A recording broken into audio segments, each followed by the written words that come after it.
Welcome to The Explainer. Today, we're going to talk about a hidden danger that's part of pretty much every road you've ever driven on. And no, it's not a tree or a guardrail. It's something that's engineered right into the landscape, the simple roadside ditch. And it turns out, the design of this one little feature can be the difference between a close call and a fatal crash. So, let me ask you this. What do you think is the most dangerous object on the side of the road? Most of us would probably guess a tree or maybe a utility pole. But statistically, you'd be wrong. The deadliest hazard is often an intentional part of the road's design. Okay, so while trees are the single biggest cause, look at this. If you combine all the parts of the road's drainage system, the ditches, the embankments, the culverts, they account for nearly a quarter of all fatal roadside crashes in the US. Think about that. The system designed to keep water off the road is the second biggest killer on it. And this isn't just some abstract statistic. This is the real-world consequence. A poorly designed ditch can act like a tripwire for a car. It just catches the wheels and can turn a tiny driving mistake into a catastrophic rollover in an instant. And this is not an isolated problem. It's a global issue. Data from countries like Zimbabwe, Botswana, and Papua New Guinea all show the same really alarming trend. Rollover accidents, which are so often triggered by these unsafe ditches, are the single biggest cause of road casualties. So this all creates a huge conflict for road designers. They're basically trying to solve two completely competing but equally critical problems at the exact same time: managing water and keeping drivers safe. I mean, on one hand, you absolutely have to have good drainage. It stops water from seeping into the road structure and tearing it apart, and it prevents dangerous aquaplaning. But on the other hand, that very same channel you dig to get rid of the water can become a deadly trap for any car that drifts off the pavement.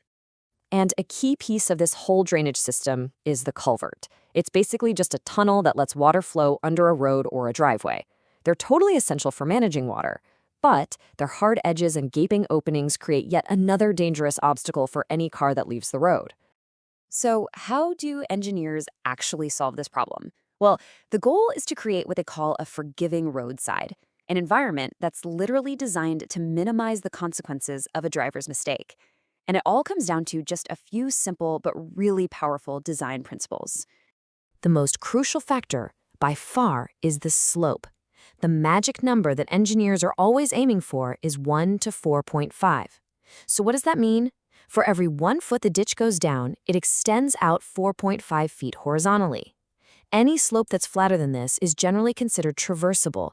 It gives the driver a real chance to recover control instead of just flipping over. And just as critical as the slope is the depth. A ditch that's shallower than 150 millimeters, that's only about 6 inches, dramatically, and I mean dramatically, reduces the risk of a vehicle's suspension digging in and causing a rollover. It's such a tiny measurement, but it makes a life or death difference. Okay, so keeping those two ideas, slope and depth, in mind, let's look at a few common designs you'll see out on the road, starting with the most basic one, the simple V-shaped drain. And wow, the contrast between a good design and a bad one is it's night and day. A steep, deep V-ditch is basically a ramp. It's almost designed to launch a vehicle, but a properly designed one, it's wide, it's shallow, and it allows a car to just pass right through it safely and recover. Now, a much safer design, especially in flatter areas where you have a bit more space to work with, is the flat-bottomed drain, sometimes called a trapezoidal drain. This design right here is a perfect example of balancing that function and safety.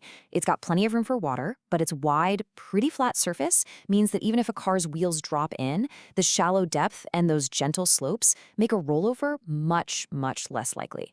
And check this out. This is a really clever, low-cost solution from Malawi called a scraper ditch. What they do is use the dirt they dig out to build up the roadside, creating this extremely wide and gradual shoulder. So the safety feature isn't something they add on. The roadside environment itself becomes the safety feature. It's brilliant.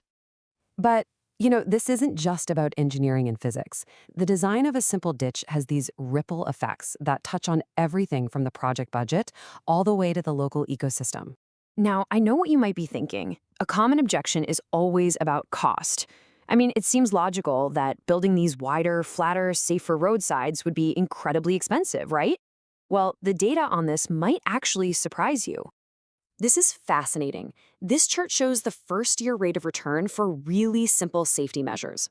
So what that means is for every pound spent on something as simple as warning signs, society gets a return of 168% within the first year, all from the accidents that were prevented. It's proof that investing in safety isn't a cost.